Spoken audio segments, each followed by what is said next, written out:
เฮ้ยต้องดีต้องไปจักเดียวมาจับคนลกเล็กใช่ข้างเจ้าขับรถแน่เดี๋ยว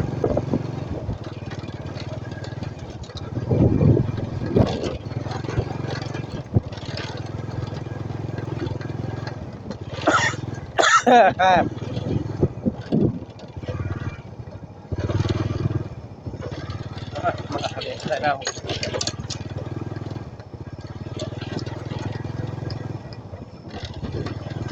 แอบปิดผู้ดินแดง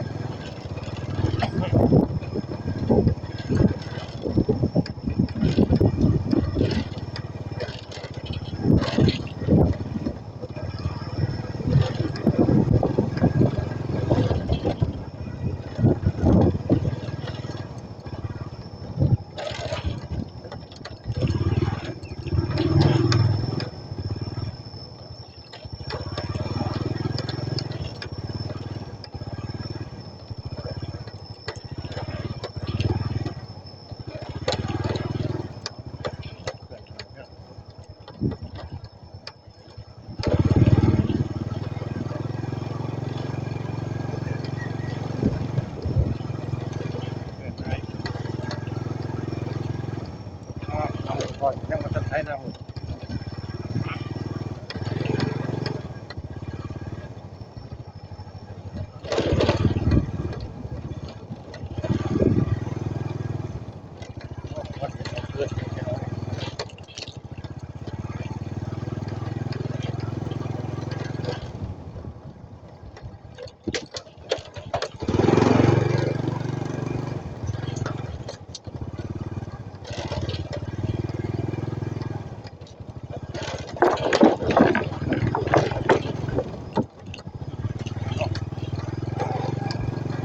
ว่างบ้านแทงสวรรค์ก่อน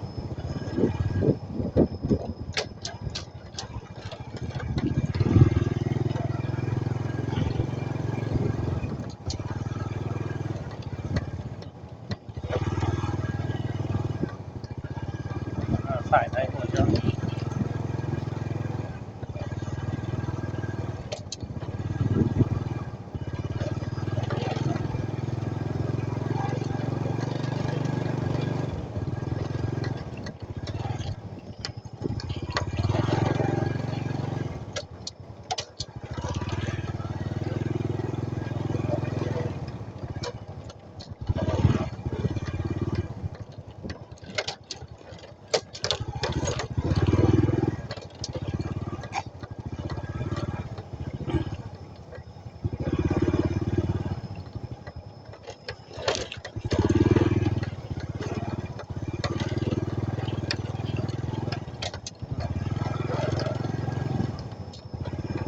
ตกน้ำตกเพิ่มน้ำไอ้พวกคนลูกอิ่มตัวกับดิน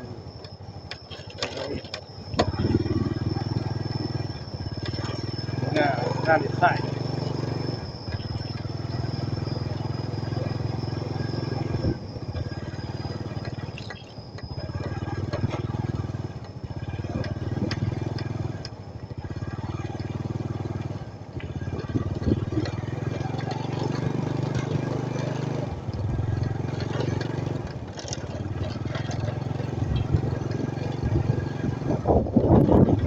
น้ำของเลือด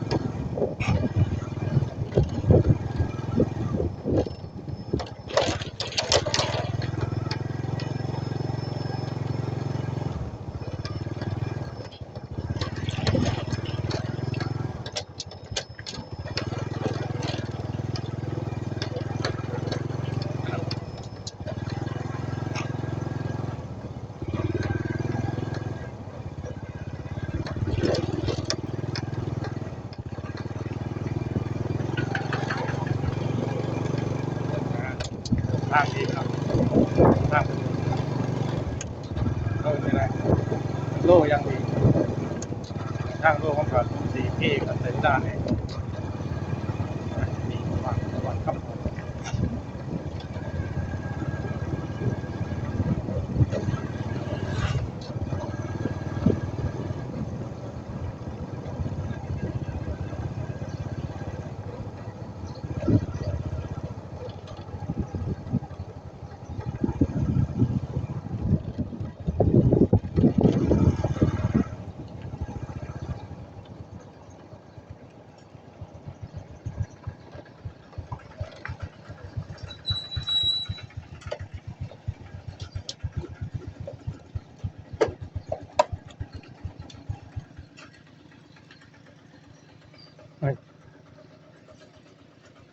เอออืม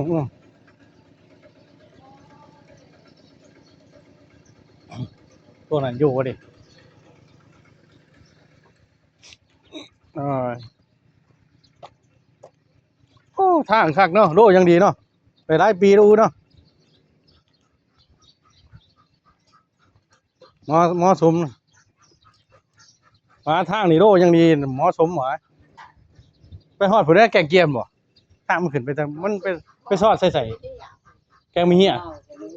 โอ้เรียบบ่ฮู้ผู้บรรณาไปนี่บ่โอ้เป็นจังซี่เบิดแม่นบ่โอ้คักแล้วสองซะตั้งแต่เพิ่นเฮ็ดนี่ยังบ่ทันไปจักเทื่อไปแต่ทางเก่าโอ้ฮอดซอดแกงมีเหี้ยเนาะหัวแล้วเพิ่นเฮ็ดใหม่บ่แล้วบ่กลัวเก่าบ่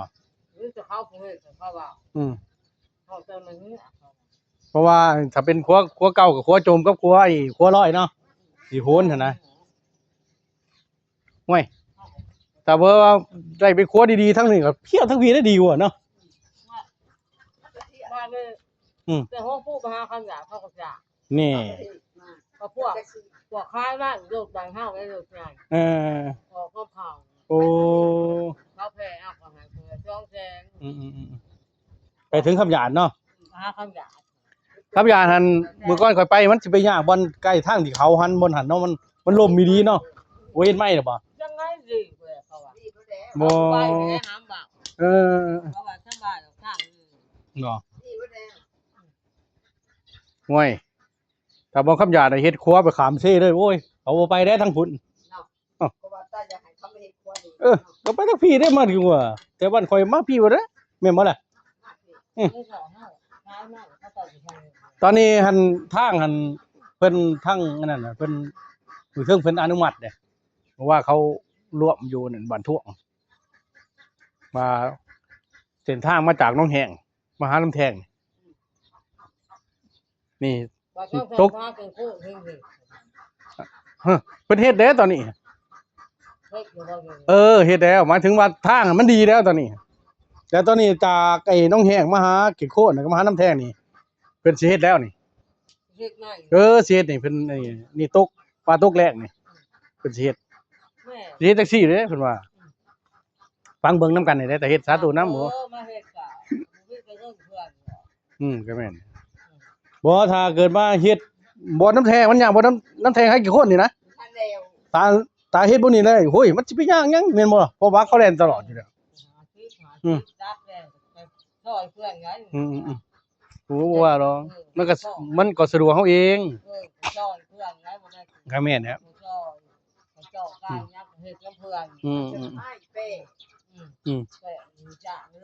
โอ้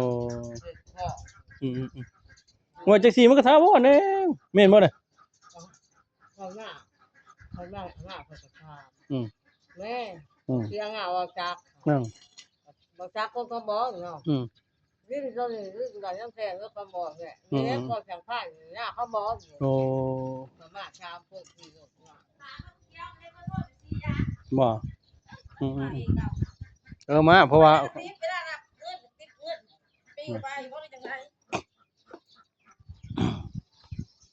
ง่ายกว่าถ้าเพราะว่าแปลกกับมือพอดีแหละผิดหนามากก็สัมภาษณ์เสียงอ่ะว่าจักใช่บ่จะขายเขาคือต่อเขาแม่เอ้ยจะมาทำทานเขาเลยบอกเอาไปหอปลาเจ้าหน้ามันมาดูปลา800,000เนาะ800,000เนาะนะฮะว่าบ่เป็นก็จะให้มันแนวนะได้มันเป็นบ่ได้เด้เอาต่างคนซอยกันเพิ่นกินหนีเจ้าได้ได้เด้อโอ้ยถ้าผู้อื่นหั่นเรียบร้อยไปแล้วเขามาเอาของโดดได้เด้อเขาบ่ยากเด้จังตัวอ๋อใครเพิ่นนี่เพิ่นก็บ่ได้ให้เด้ว่าจังตัวใส่โตมาเป็นไอ้เด้อเข้าไปบ่ได้เด้เงินเฮาไปนอนแต่ได้ว่านี่เขาไปบางบ่ได้บางยาได้เขาไปเฮิงตึลูกเนี่ยไปตรงนี้ลูกกันได้ไปบางยานี่ก็บ่พูดบ่เฮาเข้ามาใครเสียเฮ็ดเฮาทำลาตอนนี้ระหว่างเด้อเด้ไปหาเพิ่นขอบใจขอบใจกัน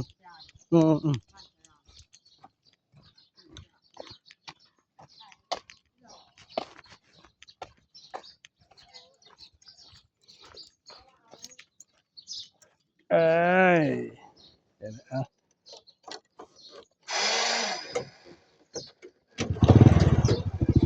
นี่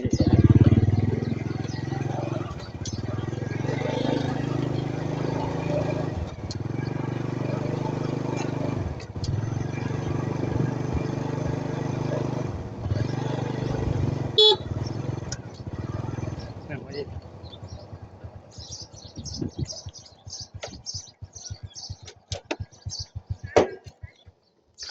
เอ๊ะโอ้ย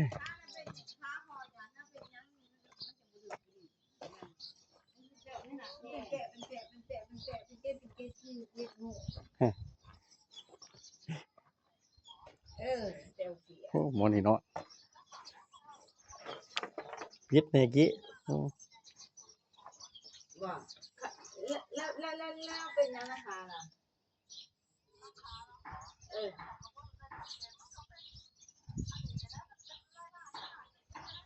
โอ้ยอาจารย์เบิ่งเองจะเด้อจะก็จะเห็นเด้อนี่ตัวแก่นี่แน่นี่นี่แก่นอนยังจับขวดนุ่ม เออ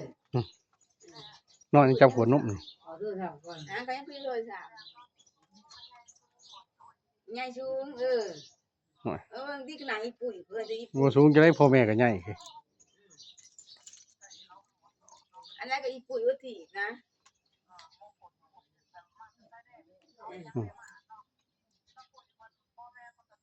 โอ้มีหมักหยัง